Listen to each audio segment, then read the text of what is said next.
everyone. This video is mainly about the Marantz MPM-3000 professional microphone. But as I give you an idea of how it sounds, I'm also going to look at the Sigma 24mm art lens. It's a f1.4 aperture, and this particular one is for the FE mount for Sony's full frame system. It was originally made for Canon's EF mount, and this is a converted lens, so it wasn't built for Sony initially. But back to the microphone, it comes with a shock mount, as you can see there, and a pop filter.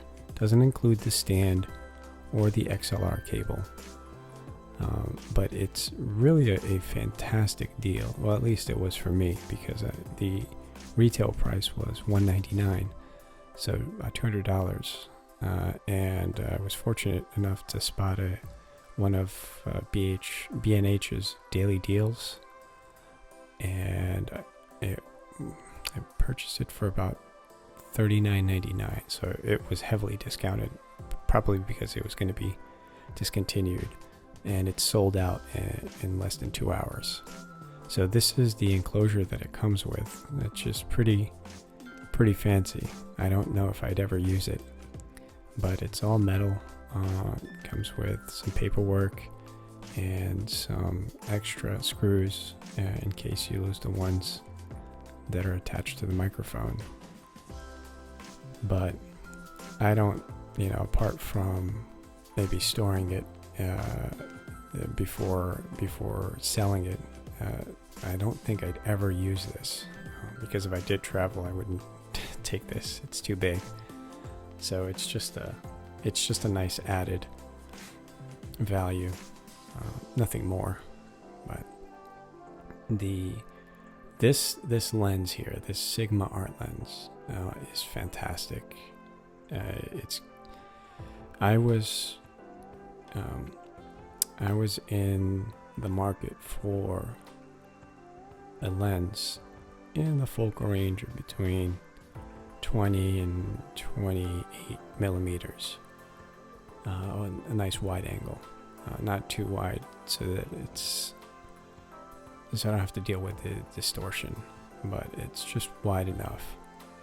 And I had the choice between the Zeiss Batis 25mm f2 and this Sigma 24mm f1.4.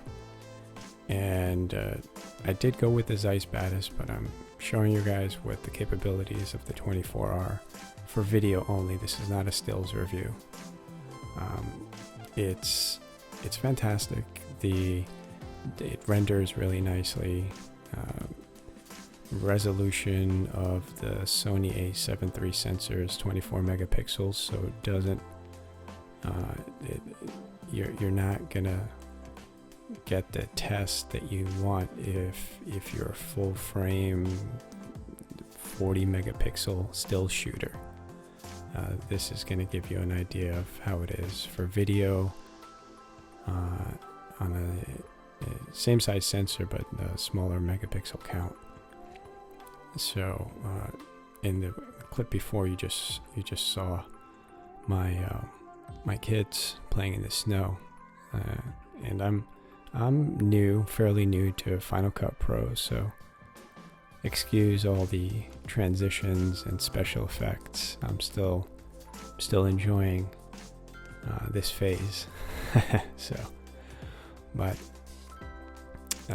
here in this clip, I test out the autofocus, the video autofocus, which is really good. Usually non-native Sony lenses aren't spot on when it comes to continuous AF, but this one did really well. It's on the latest firmware, and it did as good as a third-party lens can do. The Zeiss Batis is much better in this respect, and one of the reasons why I chose the Batis over this one. But one thing that you can't deny is Sigma's build quality. Their attention to detail is superb. I love the finish. I love the texture of the focus ring. I don't like the texture of the focus ring on the Zeiss Batis. It's kind of hard to discern between where the barrel is and where the focus ring starts. And it's kind of thin, so it doesn't give you too much in the way of grip. So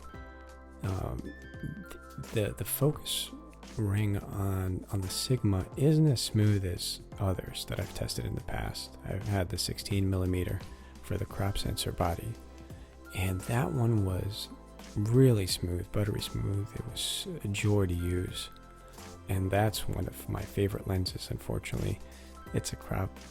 It's for a crop sensor and APS-C, and I moved up to full frame, so it wouldn't be a good idea to use it.